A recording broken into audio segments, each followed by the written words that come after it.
The World of You is a virtual community that gives its users an avatar that is created based on their biometrics, with the goal to create a new reality. Although this virtual world has billions of people in it, Suzu, a lonely and depressed teenager, appears to be the only exception. Waking up with a gasp, she awkwardly tumbles out of bed. After doing her house chores, Suzu sits outside, sad, thinking about her late mom. She doesn't pay her dad any attention when he tries to talk to her. At school, Suzu admirably watches a popular girl perform, whose name is Ruka. Suzu's friend, Hiro, who's unimpressed, teases Suzu about being lucky enough not to be noticed by anyone, much to Suzu's discomfort. Just then, an awkward student, Kamishin, tries to persuade everyone to join his canoe club, but they all avoid him. Suzu thinks he's brave, but Hiro disagrees. Later, they see Shinobu playing basketball, a childhood friend of Suzu's who's now grown distant from her. While telling Hiro about her earlier memories with Shinobu, Suzu remembers her childhood with her mom, how they played a lot and went together on a trip, and how on their last trip together, a little boy, who was stuck on the other side of a flooding river, had begun to cry for help. With everyone reluctant and afraid, Suzu's mom had stepped up, against the desperate pleadings of Suzu, and hurried across the river. As the little boy finally got rescued, Suzu's mom was nowhere to be found, to Suzu's horror, who had begun to sob, but was merely ignored. While writing in her diary, Suzu wonders why her mom abandoned her to save a stranger's child at the risk of her own life, without feeling concerned about the safety of her own daughter. She hates that she's had to grow up without a mother. Frustrated, Suzu rips the pages of her diary apart and throws them in the trash. Later, while returning from school, Suzu is pulled into a room by her classmates and asked to sing. Feeling overwhelmed and ashamed, she screams and runs away. When alone, Suzu tries to sing, but she begins to vomit. Suzu tries to sign up on UWorld after getting persuaded by Hiro, but the idea of being a new person in a virtual world overwhelms her, so she shuts up her laptop, afraid. The next day at school, Suzu tries to avoid taking part in the group class photograph, but Ruka calls her. After taking the photo, with Suzu standing close to Ruka, she uploads the photo on U. When a stunning avatar is created for Suzu, she begins to wonder in disbelief if the avatar was created from her own face or Ruka's. She chooses the name, Belle, for herself and stepping into the virtual world, Suzu is starstruck. Afraid to take in the sight, Suzu begins to sing, confident and free. The next morning, Suzu wakes up, moody. She realizes her virtual world appears the same as her real world, where no one notices her. Just then, Hiro becomes a follower, bringing a satisfying smile to her face. Suzu goes through her day, cheerful. The next day in class, she discovers her followers are increasing by millions, with everyone enchanted by her singing and beauty, while wondering who the user behind Belle really is. Panicking, Suzu runs to Hiro's house. Hiro calmly tells her she expected this would happen, and that there'll be some negative reactions along the way. However, Suzu is still terrified. She's not used to drawing so much attention. She wonders why she can sing so well in the UWorld, even though she has lost her voice in the real world. Hiro explains to her that U's body-sharing technology draws out the user's hidden talents, thereby enabling Suzu to sing perfectly. Hiro teases Suzu, telling her no one could have ever expected that someone like her would be Belle. Suzu attends a choir practice, but shyly she hides away so she won't be called upon. After the practice, the choir teachers, who were friends with Suzu's mom, command Suzu to come to sing with them, but she screams. They assure Suzu that her mom, if alive, would have loved to see her happy. Clueless, Suzu asks how she can be happy, startling the choir teachers who apparently have no answer for it. While at school, Shinobu discovers Suzu lost in her thoughts and asks her if she's alright. Embarrassed, she tries to leave, but he holds her hand, insisting on an answer. As Suzu finally tries to speak, she notices they're being stared at and quickly walks away. Hiding in a corridor, she attempts to compose herself, preparing for her next response to Shinobu, but when she walks back towards him, she spots him speaking with Ruka, to her shock. Downcast, Suzu goes away. In the UWorld, Belle holds a musical concert, to her fans' delight. While she prepares for another performance, the Beast, an infamously strong user arrives, fleeing from the Justices, a vigilante group led by the self-righteous Justin, who's determined to eliminate the Beast avatar from the UWorld. After surviving the attack from the Justices, the Beast soars away. The next day in class, Hiro blames the Beast for ruining Suzu's concert on the UWorld. She believes the identity of the true user must be unveiled and coerces Suzu into agreeing with her. Explaining to Suzu, she tells her that the avatar is constantly in sync with the user's biometrics, thereby proving there could be no one person with two avatars. As a result, once his identity is uncovered there will be nowhere to hide. However, after a series of searches, Hiro concedes she found no data on the beast. She only knows he appeared 7 months ago. Although, she's been able to root for real-world information on the other avatars who have been involved with the beast. Reaching out to them, Hiro and Suzu learn about a man named Jelinek, an obscure modern artist, who has similar bruises as the beast on the U-World. After discovering his agent's contact information, they give it a call, but the conversation ends quickly, with the agent unwilling to talk. Determined to try someone else, Suzu and Hiro find a lady, considered to be another suspect. Pretending to write an article, Suzu speaks with the lady, trying to figure out possible clues linked to the identity of the beast. After the conversation, Hiro learns that most of what was said by the lady was a lie, further solidifying her suspicions.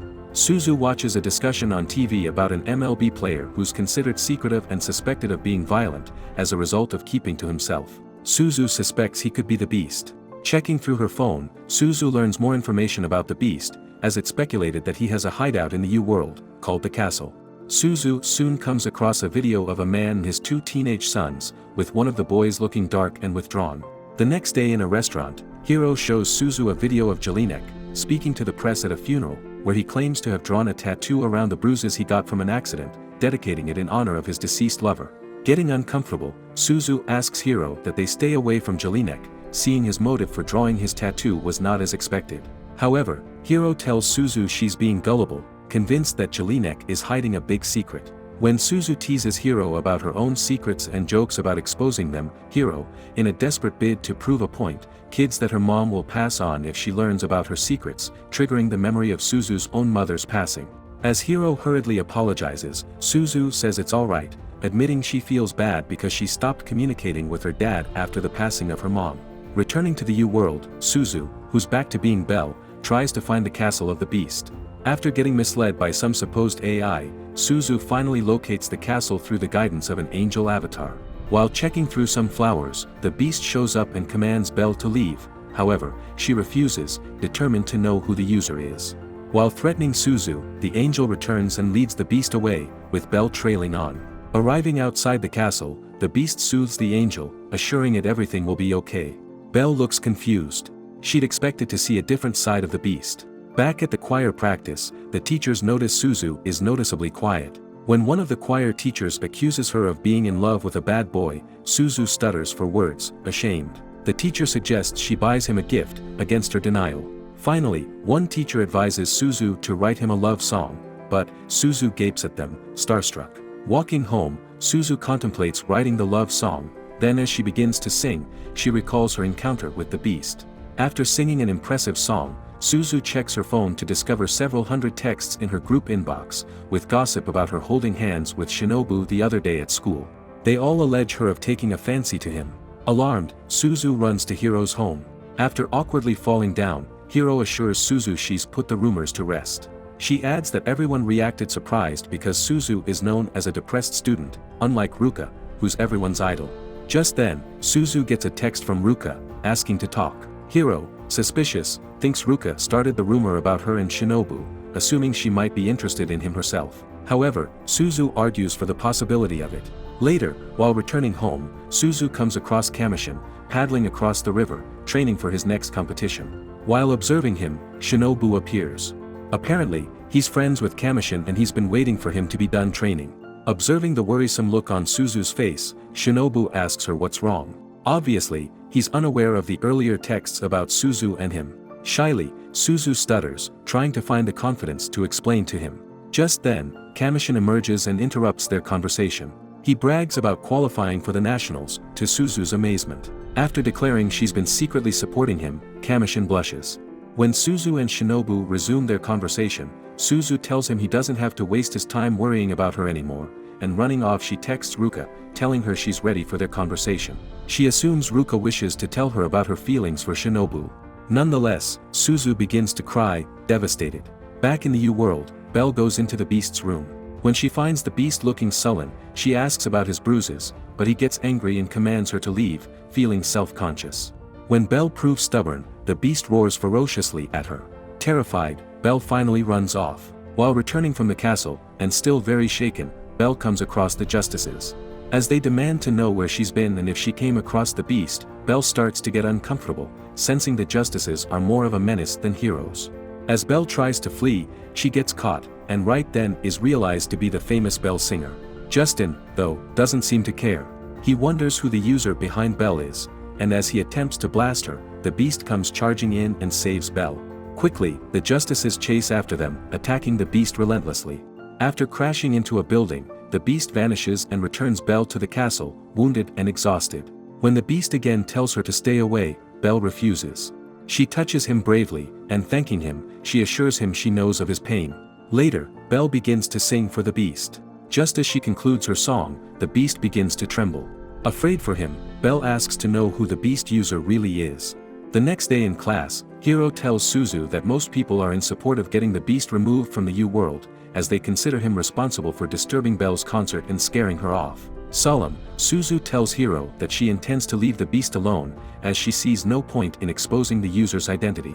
However, Hiro tells her that the justices won't stop trying to find out for themselves. After several denials from previous suspects, including MLB player, Suzu, and Hiro discover that the beast isn't anyone they know of yet. In the U-World, avatars worry about never seeing Belle sing again, faulting the beast as being responsible. As Belle carefully backs off from all the attention, she gets cornered by the justices and taken away. While interrogating Belle, Justin informs her about the power he possesses in the U-World, and that he's been allowed by the U-creators to expose the identities of the users from within the U-World. He adds that U-World was originally created to exist without any form of law or order. However, he strongly disagrees with that idea. He's convinced there needs to be justice no matter the place and assures Belle that the beast must be unveiled for the future and safety of the U-World. Menacingly, Justin wonders why Belle is being found with the beast and commands to know his location, to which Belle denies knowing. When Justin threatens to unveil Belle instead, she boldly challenges him and remains determined. Suddenly, the AIs who serve as a guide for the beast distract Justin and rescue Belle. When they're gone, Justin discovers a clue to lead him to the beast. He smiles, satisfied. Suzu ponders on how to help the user behind the beast avatar, realizing the sort of danger he's in. When her father sees her looking worried, he asks Suzu what could be wrong, but rather than answer, Suzu frantically runs inside, embarrassed at herself. The next day, Suzu comes across Ruka. While taking a stroll, Ruka tells Suzu that she tried to admit her feelings to Kamishin, but was too ashamed and froze up. Suzu looks shocked to hear this confession, as she's always thought so highly of Ruka. When she thinks Ruka is referring to Shinobu, she calls him a jerk. However, Ruka confesses with a blush that she's actually talking about Kamishin, and Suzu gapes at her in surprise. Later at Suzu's home, Ruka tells her she knows about her feelings for Shinobu, but Suzu quickly silences her. Suzu tells Ruka that when she was 6, Shinobu had promised to protect her. At the time she'd assumed it was a love confession, but later discovered Shinobu meant he'd protect her from bullies. After her mom passed away, she was always crying in class, and it scared her classmates away, but Shinobu assumed she was being bullied and always stepped in for her. Ruka, admittedly, agrees with Suzu that Shinobu sometimes acts like her parent, to which they laugh heartily. Later, as Suzu and Ruka are about to go apart, they spot Kamishin. Stunned, Ruka and Kamishin both stutter. As Ruka regains some composure and tells Kamishin she likes him, he backs away. Immediately, Suzu runs after him and pulls him back, but Kamishin is too shy. He's never had a girl tell him she likes him. Getting urged on by Suzu, Kamishin timidly asks Ruka about her hobby and if she likes Belle's music. After asserting that she does, to Suzu's utter shock, Ruka tells Kamishin that her family visits Hakodate every summer, implying she'd like to watch him compete when he goes to Hakodate for the nationals. Blushing, Kamishin says he's sure to win with her cheering him on. After successfully getting away, Suzu comes across Shinobu, who tells her he has something to inform her. Afraid, Suzu panics and stutters. When Shinobu tells her he knows she's Belle in the U-World, Suzu denies it and vanishes. Horrified that her secret is about to be exposed, Suzu has a breakdown. While regretting not admitting the truth, Suzu gets a call from Hiro who tells her that the beast is being attacked in the U-World. Meanwhile, in the U-World, the justices finally locate the castle and storm it, seeking the beast. As they tear the place down, Justin promises to reveal the user's identity behind the beast once caught. As Belle finally arrives at the castle, she finds it destroyed and the AIs wounded.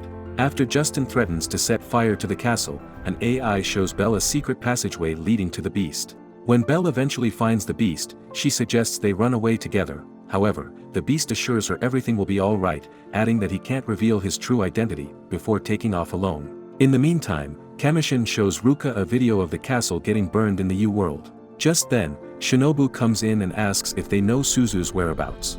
When Ruka mentions their old elementary school, they all run off together.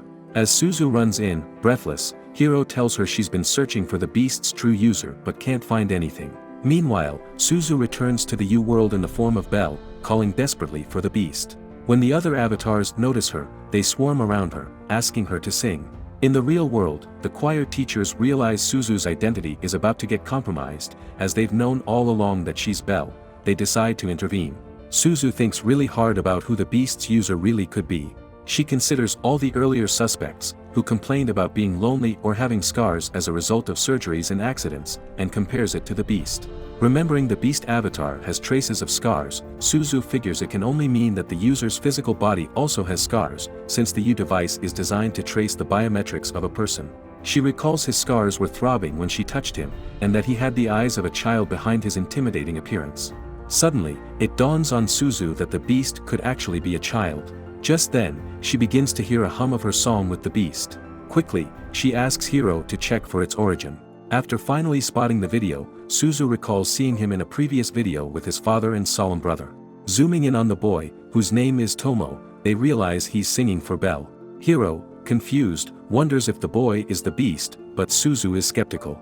As Tomo continues to sing, his father barges into his room and commands him to be silent. When Tomo doesn't listen, his father angrily smashes a vase, startling him. As the father threatens to beat him up, an older boy, Kei, sweeps in and protects Tomo, assuring him he's going to protect him, and that they'll both be alright. As their father threatens to send them out, Suzu recalls the beast trembling as he mumbled to her that he'll be alright and simply has to endure everything happening to him. Right then it becomes obvious to her that Kei is the beast in the U-world. Kei wished to be a hero in the U-world, but as a result of his emotional and physical scars was instead made to be a strong beast by the U's body-sharing technology. Just as the choir teachers arrive, Suzu calls Tomo and Kei, shivering. She tells them she saw what happened and assures them everything will be alright. When Kei asks who she is, she gasps, realizing Kei doesn't know she's Belle. With a stutter, she confesses she's Belle but Kei doesn't believe her. Taunting, Kei asks if she enjoys teasing them by claiming to be someone she isn't. When Suzu states she merely wants to help, Kei gets more upset and begins to taunt her about all the times he's heard people say that to him without actually doing anything. Kei ends the call. As Suzu and Hiro ponder on their next plan of action, Shinobu suggests she sings. However, not as Belle, but rather as Suzu, as that's the only way to convince Kei. As Suzu considers it, trembling, Hiro warns her against the idea, believing it jeopardizes the life they've created for the Belle avatar. Shinobu, however, continues to persuade Suzu as this is the right option. He wonders how she expects to get through to Kei and Tomo while she's hiding behind a different identity. In the meantime, as the avatars wait to hear Belle sing, Justin, who's been expecting the beast to be drawn out by her voice, runs out of patience and charges at her. As she finally makes up her mind to reveal her identity, Belle makes Justin blast her with his light. With Suzu ultimately getting revealed in the U-world, she begins to sing. While singing, all the avatars take up her song, Enchanted, and sing along, getting ignited by her light. As she recalls memories of her mom, Suzu begins to cry. When the U-world begins to reform, Suzu gets raised up to glory. Kei and Tomo are dumbstruck after watching Suzu's performance in the U-world. Though Kei is still a bit skeptical, Tomo persuades him to give Suzu a call. Suzu, on the other hand, is visibly shaken by the revelation of her identity. She waits anxiously to hear from Kei, hoping they finally believe her now. Immediately a call comes through from Kei and Tomo, and everyone celebrates, relieved. Drawn to tears, Suzu embraces Shinobu, thankful for his suggestion. Just as Kei is about to tell Suzu his address, their father whisks them into the room, tosses them aside, and ends the call. Sensing Kei and Tomo may be in danger, Ruka says she has a clue about their home address. Earlier, she'd heard two familiar places on the broadcast right before the call, of which Shinobu finds familiar. Hiro says she recorded the earlier call, and as she plays it back, they spot two high-rises in the window. Kamishin finds it familiar. As he checks hastily through his phone, it dawns on him that they're in Tokyo. After this discovery, one of the choir teachers makes a report to the police about the boys, but learns, to her shock, that nothing can be done until after 48 hours. Too distressed to wait, Suzu decides to head for Tokyo herself, though, two teachers hurry to join her. While driving off in haste, they learn there are no more available flights to Tokyo. After taking a train alone, Suzu tells her dad she's sorry for not informing him prior, and apologizes for isolating herself from him. She confesses someone needs her help, and although she's not really sure what to do, she has to go anyway. Suzu's father assures her he's been informed by the choir teachers. He says he trusts her and sees the kindness of her mother in her. He tells her to stay kind and to forgive herself. Finally arriving in Tokyo, Suzu runs around frantically, desperately trying to locate Kei's home. After an exhausting run, Suzu eventually comes across Tomo. While embracing, Kei also shows up, surprised to see Suzu. As Kei's father emerges, demanding for the boys to return inside, Suzu covers them. While pulling brutally at Suzu's hair, and accusing her of trying to break his family, Kei's father claws nastily at her face and wounds her. Noticing her bruise, Suzu stares hard at him until he begins to feel guilty and backs off, shaken. After Kei's father runs off, Kei admits he's now convinced Suzu is really Belle.